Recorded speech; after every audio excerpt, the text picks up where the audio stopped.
오늘 세미나가 시작이 되겠는데요.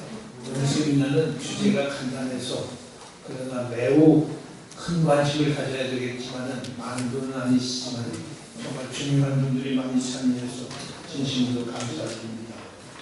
한국 장로교회의 한교단 다체제 아무리 좋아도 허점이 있을 거예요.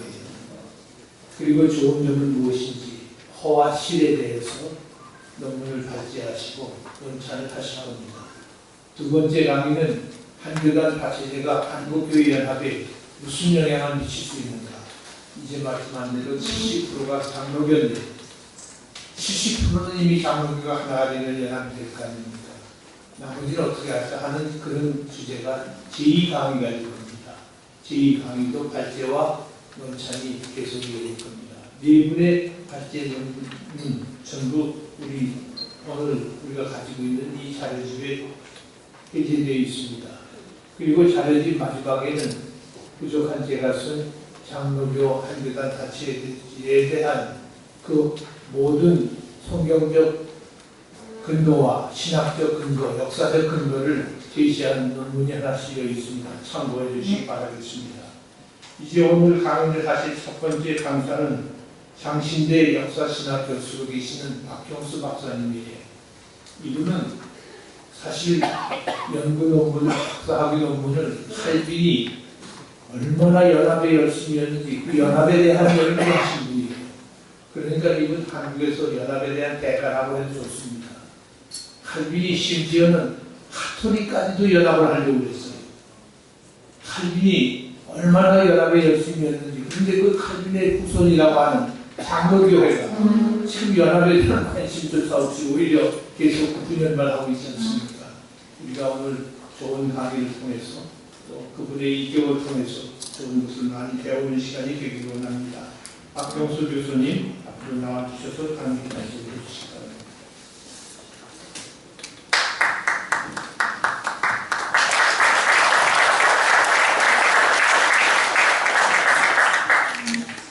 네, 감사합니다. 제가 받은 주제가 한국장로교회 한교단 다체제의 허와 실이라는 주제를 받았습니다. 이 주제를 받고 보니까 실도 말해야 되겠고 주제를 허도 말해야 될 것 같아서 머리를 좀 지어짜내라고 했는데 부족한 점들이 있지 않을까 싶습니다. 여러분들이 많이 좀 도와주시고 도와주시면 감사하겠습니다.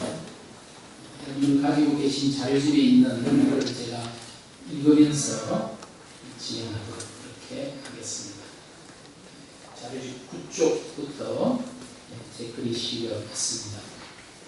2009년 종교개혁자 장 깔뱅의 탄생 500주년을 기념하는 여러 행사가 전 세계에 걸쳐서 있었습니다. 저도 2000년 당시 깔뱅의 조국인 프랑스 파리에서 프랑스 대역교회가 주최하는 기념학술대회에 참석했던 바도 있습니다. 여러분이 아시는 것처럼 한국에서도 여러 학회들이 중심이 되어서 깔뱅 탄생 500주년 기념사업회를 결성하고 또 그의 사상과 유산을 되새기기 위해서 여러 가지 행사들도 가졌습니다. 바로 그해 2009년 칼뱅 탄생 500주년 기념사업회를 결성하고 기념사업을 하면서 7월 10일 칼뱅이 태어난 날을 장로교의 날로 제정하고 사부모의를 나누어져 있는 한국장로교회가 연합과 일치를 이끌어내는 기회로 삼기로 결정을 하였습니다. 그리고 1년 뒤인 2010년 7월 제2회 장로교의 날에 한교단 다체제안이 처음 제시되었고 한국에서 장로교회라는 이름을 사용하고 있는 많은 교단들이 각자의 정체성과 체제는 그대로 유지하면서 전체를 아우르는 하나의 연합총회를 만들자는 의도였습니다. 이를 구체화하기 위해서 2012년 대한예수교 장로회 연합총회 가칭 헌법안이 마련되어서 현재 각 교단 총회의 결의를 거쳤거나 기다리고 있는 중입니다. 모두가 추지하다시피 21세기에 들어서면서 한국 개신교회를 놀라게 하는 여론조사가 연이어서 나왔습니다. 통계청에서 발표한 2005년 인구주택 총조사 결과에 따르면 우리 한국 개신교 프로테스탄트 신자들이 861만 명이다. 이런 통계가 나왔습니다. 그동안 우리 개신교 단체들이 이야기하는 것과는 상당히 괴리가 있는 수치였습니다. 더군다나 우리 프로테스탄트 교인들의 숫자가 10년 전 통계청 조사 결과보다도 오히려 14만 명이 줄어들었다는 점은 성장 심화에 사로잡혀 있던 개신교 전체에 충격을 던져주었습니다. 게다가 불교나 천주교회는 오히려 증가하는 현상을 보였습니다. 이제 올해 다시 통계청의 임무주택 총조사가 있게 될 터인데 어떤 결과가 나오게 될지 주목됩니다. 그리고 기독교윤리 실천 운동을 비롯한 기독교 단체들이 연이어서 몇 년 동안 한국교회의 사회적 신뢰도 여론조사를 통해서 얻은 결과도 충격적입니다. 개신교의 신뢰도가 점점 낮아지고 있고 또 다른 종교에 비해서도 이렇게 개신교 신뢰도가 훨씬 낮다는 결과는 굉장히 충격을 주었습니다. 신뢰도뿐만 아니라 호감도도 천주교나 불교보다도 개신교가 뒤처진다는 이런 여론조사 결과는 우리의 미래가 결코 밝지 않을 것을 시사해 주는 것이기 때문에 더 어둡습니다. 이제 우리는 개신교에 대한 호감이나 신뢰는 고사하고 반감과 불신이 점차 팽배해지고 있고 네티즌이나 젊은 세대의 개신교에 대한 반감이 단순한 우려의 수준을 넘어섰다는 것을 피부로 느끼고 있습니다. 이처럼 한국교회의 위기론이 이론이 아니라 현실이 되어버린 데에는 여러 가지 이유들이 작용했으리라 생각합니다. 제 눈에는 한국 개신교회가 여러 교단으로 사분오열되어 있을 뿐만 아니라 한 교회 안에서도 나뉘어서 싸우고 세상의 법정에 소송을 제기하는 교회 분규가 일상화된 것이 한 몫을 했다고 생각합니다. 아마도 개신교 신자가 아닌 사람들의 눈으로 볼 때에 유독 개신교만이 사회적 이슈에 대해서 하나의 목소리를 내지 못하고 엇박자를 보이는 것이 매우 이상하게 보일 것입니다. 천주교나 불교와는 달리 개신교만 사회적인 이슈에 대해 사사건건 서로 다른 찬반의 목소리를 내는 것이 의아할 것입니다. 장로교, 감리교, 성결교의 차이는 차치하더라도 같은 장로교 내에서도 헤아리기도 어려울 만큼 수많은 교단으로 나누어져 있다는 것을 쉽게 납득할 수 없을 것입니다. 이런 개신교의 분열상은 개신교의 그 자체의 진실성을 의심하게 만들고 잘잘못을 따질 것도 없이 모든 개신교에 대한 불신으로 이어지게 된 것입니다. 본 논문에서 이와 같은 분열의 병폐로 인해 심각한 도전을 받고 있는 한국교회 상황에서 현재 진행 중인 한교단 다체제 논의가 한국 장로교회, 나아가서 한국교회 전체에 어떤 의미를 가지는지, 그 필요성과 당위성이 무엇인지, 동시에 약점과 한계는 무엇인지를 다각적으로 검토함으로써 앞으로의 논의에 도움을 주려고 하는 것입니다.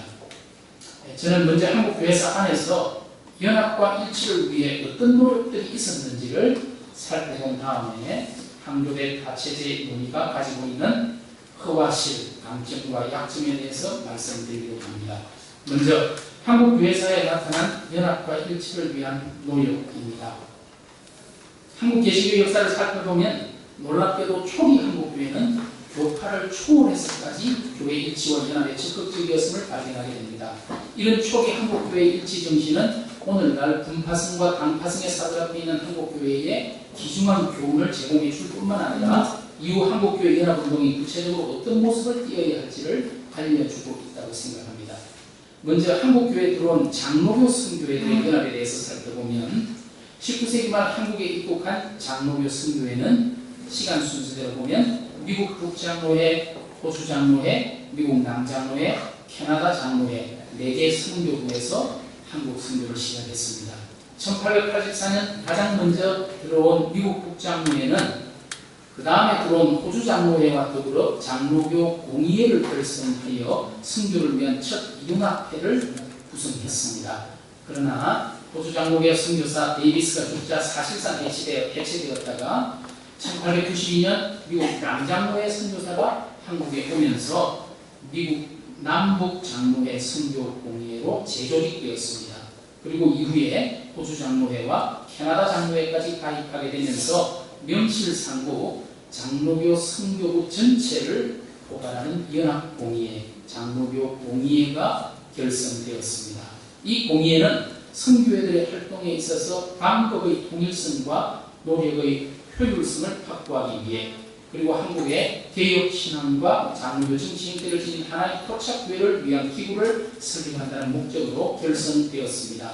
공의회는 처음에는 본부적 권한만을 지녔지만 점차로 정치적 권한까지 보유하게 되어서 1907년 장로교 동노회가 설립되기까지 한국 장로교회의 실제적인 정치기구 역할을 하게 됩니다. 또한 장로교 공의회는 목회자 양성이나 의료, 교육, 언론 분야까지 협력해서 평양 장로회 신학교, 세브란스 병원 등을 공동 운영했고, 그리스도 신문이나 코리아 필드라는 신문과 잡지를 공동으로 발행하기도 했습니다. 장로교 간의 연합을 넘어서서 1905년에 이르면은 장로교뿐만 아니라 두 개의 감리교 선교부까지, 미국 북감리회와 남감리회, 장감 선교사 전체가 모여서 새로운 선교 대리체를 만들었습니다. 1905년 9월 150여 명의 장로교 감리교 선교사들이 이화여학교 예배당에서 한국 복음주의 연합 공의회를 결성하고 언더우드를 초대 의장에 선출한 것입니다. 복음주의 연합 공의회는 선교사역에서의 협력뿐만 아니라 결국에는 하나의 민족교회를 조직하는 것을 목적으로 하였습니다. 선교사 베른하인셀 퓨나설은 1905년 9월 13일 자신의 일기에서 이렇게 기록하고 있습니다. 간밤에 중요한 회의가 이화학당에서 열렸다. 모든 개신교 선교의 통합에 대해 논의했다. 참석한 모든 사람들은 일체의 사회사업과 한국교회 통합에 꼭 필요한 조치라는 생각에서 한국복음주의 연합공의회를 결성했다. 이것은 중대한 운동이고 성공하리라 믿고 기도한다. 이것은 무어의 표현대로 하면 한국교회사에서 신기원을 이루는 회의였습니다. 연합공의회는 효율적인 선교를 위한 선교지 분할 협정이라는 새로운 선교 방법을 실험하고 놀라운 열매를 거두었습니다. 그러나 여기에서 그치지 않고 연합공의회는 하나의 민족적 복음주의 교회를 조직하는 데까지 나아갔습니다. 장로교와 감리교라는 교파 이름 다 버리고 대한예수교회라는 이름으로 하나의 민족교회를 설립하기로 하고 구체적으로 신조까지 검토하게 됩니다. 한 보고서는 당시의 분위기를 이렇게 전하고 있습니다. 희망하는 목표는 하나의 민족적 복음주의 교회를 설립하는 것이다. 이 교회는 진리의 특수한 측면들을 좀 더 강조하거나 덜 강조함으로써 발생한 교리의 상이점들을 역설하거나 영송시키려는 역사적으로 발전시켜온 교파적인 명칭들과는 아무런 관계가 없는 교회가 될 것이다. 보고서는 한국의 선교를 위해서는 논쟁적 용어들을 던져버리고 공동의 적에 대응하기 위해 공통된 입장을 취하는 시대 정신이 필요하다고 말하고 있습니다. 아르미니우스주의와 칼뱅주의 사이에 혹은 인간의 자유의지와 하나님의 주권을 둘러싼 철학적, 사색적 논쟁들은 더 이상 중요한 것이 아니었습니다. 따라서 선교사들은 장갑을 떠나서 하나의 민족교회를 세우기 위해 손을 잡았습니다. 이것은 참으로 놀라운 사건이고 주목할 만한 운동이었습니다. 연합공의회는 연합사업의 진척을 위해 북장로회의 언더우드, 남장로회의 레이먼즈, 또 미감리회, 북감리회의 노벌과 남감리회의 무수를 실행위원으로 해서 실행위원회를 결성했습니다. 이 사람들이 이제 언더우드의 집에 모여서 민족교회, 또 선교 지역 분할, 연합사업의 진행에 대해서 논의하고 총회에 보고하게 됩니다. 자세한 것은 여러분들 좀 읽어보시면 좋겠고요. 1908년 9월 코리아 미션 필드는 장로교와 감리교의 복음주의 연합공의회 활동을 이렇게 평가했습니다. 교회의 교리, 정치, 조직, 연합사업과 같은 중요한 문제들에서 두 교파가 기꺼이 합친 것보다 더 고상한 일은 없었다. 아무런 알력도 거침도 이심도 없었다. 한 쌍의 정신이 함께 접목되어 한국교회의 생명을 위한 하나의 활력이 되었다. 연합공의회는 서로 다른 정신을 가진 교파가 어떻게 하나로 접목할 수 있는지 보여준 모범이 되었고 미래의 한국 기독교가 나아갈 방향을 예시해 주었습니다. 한국에서의 선교사역이 장로교 개혁자 깔뱅과 목사의 정통성과 또 감리교 창설자 웨슬리의 열정을 동시에 지닐 수 있고 또 지녀야 한다는 점을 밝혀준 것입니다.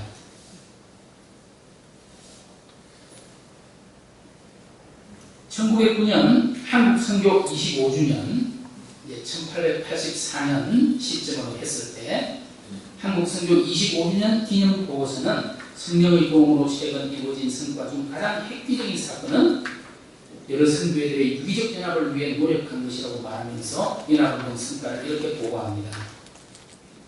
이제 우리 선교회들은 평화와 상호이해의 중심으로 서로를 만난다. 이것은 4년 전의 연합공의의 결성을 1905년 이야기를 하는 것이요. 중요한 노력이 없었다면 불가능했을 것이다. 공동 찬송가와 주기도문과 사도신경에 대한 공동 번역이 그동안 한국교회들이 보유한 조바심의 원인을 제거하였고 이제는 많은 사람들이 한 선교회에서 다른 선교회로 이적하는 것이 가능해졌다.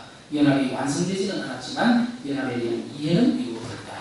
하지만 하나의 민족교회를 세우고자 하는 시도는 여러 가지 다른 이유들 때문에 결국 좌초되어서 실패하고 맙니다. 그러나 선교의 효과를 극대화시키기 위해 교육, 의료, 성경번역, 찬송가 출판 이런 것들은 계속해서 연합활동이 진행되었습니다. 연합공의회는 오늘날 한국교회 일치와 연합을 위해서도 매우 좋은 공로를 제시해준다고 생각합니다. 이처럼 한국교회 초기에 장로교 공의회와 복음주의 연합공의회라는 것이 장로교 전체를 하나로 아우르고 나아가서는 장로교와 감리교를 하나로 아우르는 그런 것들을 이미 우리 역사 가운데 보여주었다는 것입니다. 이제 다른 연합기관들에 대해서 잠깐만 소개하면 초기 한국교회사의 연합과 일치운동은 이후로도 이어져 내려왔습니다. 여러분이 이제 아시는 것처럼 1924년 조선예수교연합공의회, 오늘날의 한국기독교교회 협의회이겠죠.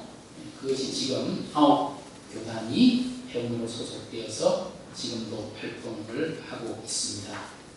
그리고 한국기독교 총연합회 한기총이 1989년에 창립되어서 한때 70여 교단까지 가입이 되었지만 최근에는 여러 가지 불미스러운 일들도 있었고 많이 이제 탈퇴함으로써 동력이 상실된 상태이지만 여전히 한기총은 계속해서 활동을 하고 있습니다. 그리고 한국교회 연합 이제 한교연이 새롭게 결성해서 현재 38개의 교단이 회원으로 소속되어서 활동을 하고 있습니다. 이렇게 교회협의회나 한기총이나 한교연이 개신교회 전체를 아우르는 성격을 지니고 있다면 한국장로교 총연합회 한장총은 개혁신앙과 전통을 개선하는 장로교회들의 협의체입니다. 한장총은 1981년 시작되어서 지금까지도 여러 교단이 소속되어서 활동을 하고 있습니다. 이제 한교단 다체제 이것에 대한 강점과 약점에 대해서 제가 나름 생각한 것들을 말씀드리도록 하겠습니다. 한교단 다체제의 강점, 첫째로 한교단 다체제는 명분과 당위성에 있어서 강점을 지닙니다. 그리스도의 몸인 교회가 연합하고 일치해야 하는 근본적인 이유는 그것이 성경의 가르침이고 주님의 간절한 바람이기 때문입니다. 주님은 요한복음 17장 대제사장의 기도에서 아버지께서 내 안에 내가 아버지 안에 있는 것 같이 저희도 다 하나가 되어 우리 안에 있게 하사 세상으로 아버지께서 나를 보내신 것을 믿게 하옵소서 간절히 기도하셨습니다. 이 주님의 기도에 응답하는 것은 그리스도인으로서 마땅한 의무입니다.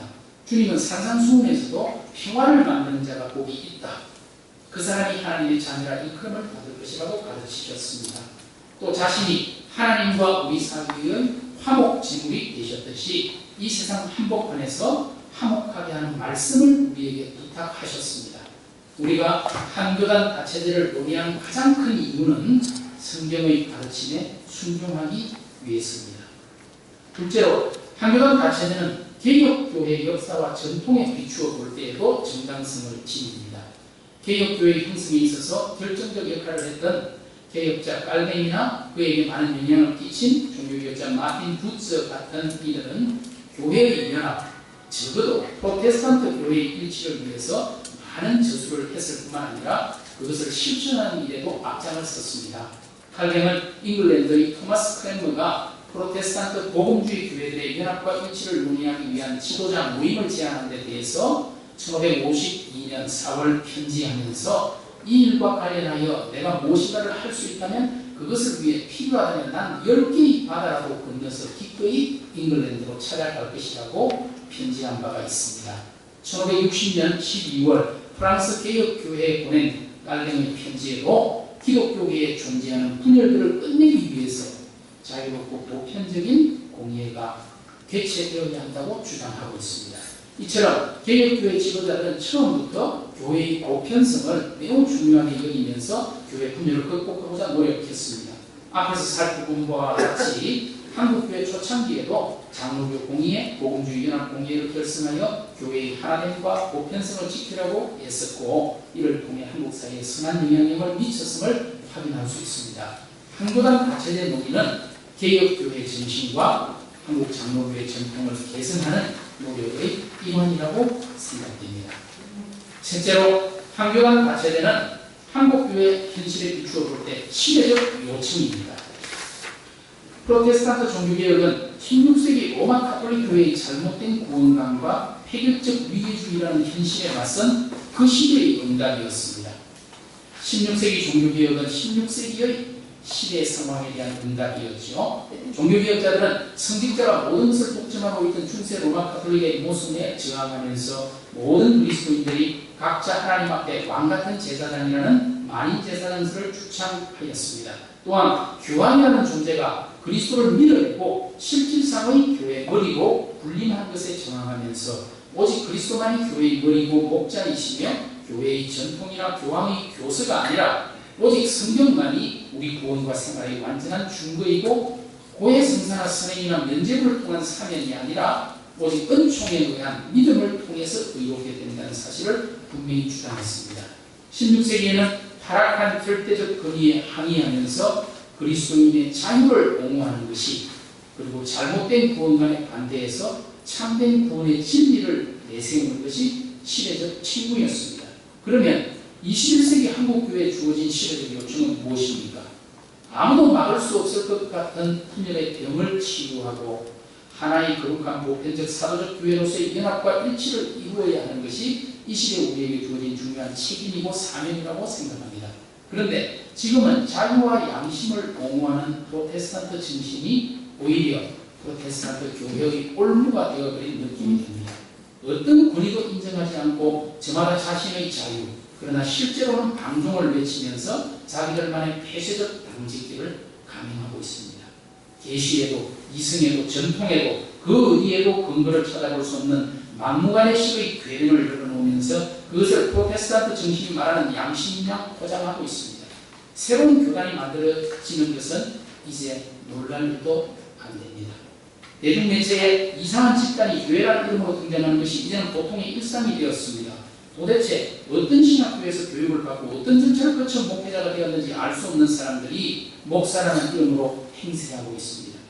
워낙 개신교 계통에 난립하는 무인가 비인가 학교들이 많다 보니 어떤 사람은 정부가 인정하는 물품에 KS 만 것처럼 개신교가 인정하는 학교에는 그 신학교를 상대로 정부에서 혹은 공인된 기독교 단체에서 인정을 실시하는 제도가 있으면 좋겠다고 분명을 하는 것도 들었습니다. 상식에도 미치지 못하는 일들이 왜 이렇게 개신교회에서만 많이 일어나는 것일까요? 외교로 일하는 대개 개신교 모습으로 나타나는 것일까요? 한국 개신교회는 한마디로 컨트롤 타워가 없다고 생각합니다. 비행기가 끊임없이 이착륙하는 공항에 관제탑이 없다면 어떤 일이 벌어질지 자명합니다. 각자 자기 마음대로 움직이는 비행기가 위험천만한 묘기를 연출하다가 언젠가는 대형 사고가 날 수밖에 없을 것입니다. 오늘 한국 교회의 모습이 꼭 이런 느낌입니다. 각자 자기 소견에 옳은 대로 행했던 사사시대가 이런 모습이었을까 싶습니다.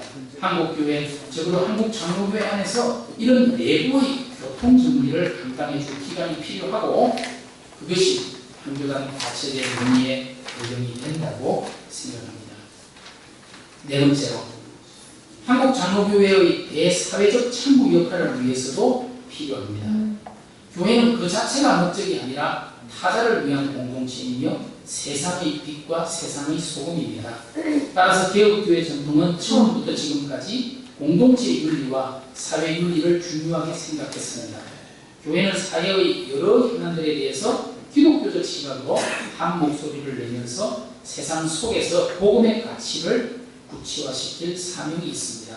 한국 장로교회가 개신교 전체에서 차지하는 비중이 70%를 넘는 점을 생각할 때 적어도 대사회적 문제들에 대한 공동 대응을 위해서 장로교 전체를 대변하여 목소리를 낼 기구가 필요합니다. 정부 입장에서도 유독 개신교회만 누가 대표성을 갖는지 알지 못해서 여러 연합단체의 장들을 초청하는 모양새를 갖출 수밖에 없는 것이 지금의 현실입니다. 그리고 그 단체들의 목소리의 입장도 달라서 혼란을 겪는 일이 크다합니다. 한국 장로교회가 세상의 빛과 소금의 역할을 보다 효율적으로 그리고 적극적으로 감당하기 위해서라도 전체를 아우르는 한교단 다체된 논의가 필요한 시점이라고 생각합니다. 약점에 대해서, 한계에 대해서 말씀드리겠습니다. 한교단 다체된 논의가 진전되어서 열매를 맺기 위해서 또 이것이 잠시 있다가 사라져버리는 한시적 기구로 전락하지 않기 위해서 몇 가지 약점들이 구체적으로 검증되어야 할 것입니다. 첫째로 이 한교단 다체된 논의가 진퇴양난에 빠질 위험성이 있다고 생각합니다. 한교단의 체제가 어떤 위상과 실질적 권한을 가질 것인지에 대해 진지한 토의가 필요합니다. 그렇지 않다면 여러 장로교의 교단들 위에 이름뿐인 또 하나의 옥상옥으로 전락하고 말 것이기 때문입니다. 마치 대한예수교 장로회 연합총회라는 이름만 있고 아무런 권한이 없다면 어떤 역할과 기능도 할 수 없게 될 것입니다. 그렇다고 지나치게 권한을 가지려고 하면은 아예 한교단 다체된 논의조차 시작할 수 없을지도 모르겠습니다. 연합총회가 한국 장로교회를 대표하는 실질적인 역할을 하려면 매우 친한하고 어려운 논의와 토의 과정을 거쳐야만 할 것이고 많은 교단이 자발적이고 능동적 참여를 이끌어내야만 할 것입니다. 그러나 개인은 혹시 도덕적일 수 있지만 기관이나 집단은 결코 도덕적일 수 없다는 라이놀드 니버의 말처럼 교단들이 자신들의 권한을 전체를 위해 이양하고 그 일에 적극적으로 나서도록 끌어내는 것은 결코 쉽지 않은 과제가 될 것이라 생각합니다. 따라서 이러지도 저러지도 못하는 진퇴양난의 함정에 빠질 수 있습니다. 어쩌면 변죽만 올리다가 결국 돌무기 될 수도 있다는 말입니다. 한 가지 예를 들면 지금 한국교회 목회자들의 수요와 공급 불균형 문제는 매우 심각합니다. 필자가 속한 예장 통합의 경우만 해도 목회지보다 훨씬 많은 목회자들이 있습니다. 최근 제가 살고 있는 동네의 한 교회에서 담임 목사 청빙 공고를 했는데 199명이 지원서를 제출했습니다. 경기도 담양주에 있는 평범한 교회의 담임 목회자 경쟁률이 200대 1이라는 것은 분명 문제가 있습니다. 그런데도 신학교 입학 경우는 줄이지 않고 혹은 줄이지 못하고 있습니다. 이것이 비단 예장 통합만의 문제는 아닐 것입니다.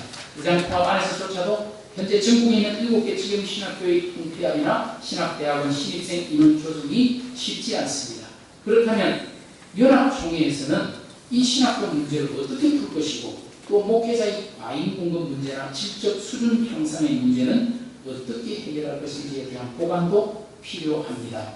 그저 각 교단에 내맡겨버린다면 연합총회의 존재 이유가 없을 것이고 연합총회가 나서서 정원을 조정하거나 신학교를 통합하려면 나라에 부딪힐 것입니다. 어쩌면 한국교회가 살기 위해서는 대단히 조심스럽지만 좀 더 절박한 상황까지 내몰려야 할지도 모르겠습니다. 그래야만 어쩔 수 없이 새로운 연합과 일치의 길을 선택할 수밖에 없게 될 것이기 때문입니다. 둘째로 또 하나의 연합기관으로 전락할 위험성이 있습니다. 지금도 충분히 많은 연합기관들이 있는데 왜 연합총회라는 것이 또 필요한지 분명한 자기 선언이 있어야 한다는 말입니다. 교회 정치가들을 위한 또 하나의 장자리를 하나 늘리려는 것이 되지 않으려면 한교단 다체제의 분명한 자기 정체성 선언이 필요합니다. 그렇지 않으면 차라리 새로운 것을 만들기보다는 기존의 기관에 그런 역할을 부여하는 것이 나을 수도 있을 것입니다. 또한 대한예수교 장로회 연합총회가 한국 장로회 총연합회 현장총과는 어떻게 다를지 또 다른 연합기관들과는 어떻게 구별되는지에 대해서도 분명히 할 필요가 있습니다. 자기 정체성이 분명하지 못하면 서서히 사라지거나 다른 연합기관에 흡수될 수밖에 없기 때문입니다. 셋째로, 현재 장로교회 안에 있는 신학적 차이들로 인해 좌초될 위험성이 있습니다. 우리는 지난 2013년 WCC 부산총회를 통해서도 한국 장로교회 내부의 신학적 차이가 결코 사소한 것이 아니라는 사실을 확인했습니다. 어쩌면 각 교단은 자기 내부 결속을 위해 대외적으로는 더 강경한 태도를 취할지도 모르겠습니다. 이를 극복하기 위해서는 서로를 존중하고 배려하는 태도로 자주 만나는 것부터 시작해야 할 것입니다. 그리고 머리를 맞대고 개혁 신학과 전통이 무엇인지에 대해 의견을 모으고 또 그것을 넘어 오늘 한국교회 안의 긍정적 유산들을 어떻게 현지화시키고 살려낼 것인지도 고민해야 합니다. 이때에 본질적인 것에는 일치를, 비본질적인 것에는 자유를, 모든 일에는 사랑을 이라는 우리 교회사의 오래된 금언을 되새기고 구원과 관련된 본질적인 내용이 아니라면 서로의 자유를 인정하고 사랑으로 대하는 자세가 중요하다고 생각합니다. 깔뱅도 교회 일치와 연합을 논할 때 본질적 교리와 비본질적 교리를 나누어 후자에 있어서는 각 교회와 각 나라의 형편에 따라 결정할 수 있는 자유를 주었습니다. 물론 무엇이 본질적인 것이고 비본질적인 것인지를 두고 논쟁을 하게 될 수도 있지만 우리가 공유하고 있는 개혁교회의 모토, 개혁된 교회는 항상 개혁되어야 한다는 표를 기억한다면 앞으로 걸음을 뗄 수 있을 것이라 생각합니다. 아니, 성령께서 우리의 걸음을 인도해 주실 것이라고 믿습니다. 저는 현재 진행 중인 한교단 다체제 논의를 활성화시키기 위해서 한국교회사 속에 나타난 교회연합과 일치의 전통을 살펴보았습니다. 그리고 한교단 다체제의 강점과 약점, 필요성과 위험성, 실상과 허상에 대한 단상들을 밝혔습니다. 저는 몇몇 논문에서 개혁교회와 장로교회의 형성에 결정적 영향을 끼친 깔뱅의 교회 일치와 연합에 관한 사상과 실천에 대해 이미 밝힌 바가 있습니다. 깔뱅은 그 당시 누구보다도 프로테스탄트 교회들 간의 일치에 깊은 관심을 가졌습니다. 그의 대표작 기독교 강요 4번 1장만 읽어봐도 그가 얼마나 교회 일치를 열망했는지 확인할 수 있습니다. 만일 칼뱅이 자신의 사상을 개성했다고 자부하는 오늘의 한국 장로교회 분열상을 본다면 크게 실망하고 자신과는 상관없는 무리들이라고 말할 것이 분명해 보입니다. 또한 한 세기 이전 한국 개신교연합 정신에 오늘 한국 교회의 현실을 비추어 볼 때 우리는 부끄러운 자아상에 스스로 놀라게 됩니다. 한국 장로교회에 속하는 고식이나 기장이나 학동이나 통합인이 하는 이름을 버리고 함께 모여 연합 사분일을 할 수 있을지, 같은 장로교회라고 하면서도 강단 교류가 100년 전보다도 못하고 훨씬 후퇴했다는 사실이 우리의 현 주석입니다. 초기 한국교회처럼 보고 말하는 공동의 목표에 교육, 의료, 언론 등에서 연합할 수 있을지, 우리로 하여금 선뜻 긍정적 대답을 할 수 없게 만드는 것이 오늘 우리의 슬픈 현실이라고 생각합니다. 초대교회 니케아 콘스탄티노플 신조는 교회의 네 가지 속성을 말하면서 하나의 거룩한 보편적 사도적이라는 형용사를 사용했습니다. 교회의 속성 중 첫 번째가 바로 교회는 하나라는 것입니다. 물론 교회가 하나라는 것은 외적인 폐교성을 말하는 것이 아니라 영적인 일치를 의미합니다. 신약 성경에서 교회를 복수형으로 많이 사용하는 것은 다양한 교회들의 존재를 전제하고 있는 것입니다. 수많은 교회들이 있지만 그럼에도 불구하고 교회가 하나인 이유는 머리이신 그리스도가 한 분이기 때문입니다. 현재 진행 중인 한교단 다체제 제안이 분명 성경적 원리와 역사적 근거 위에 서 있고 시대적 요청과 필요에 대한 응답이라는 점에서 그 자체로 정당성을 지닙니다.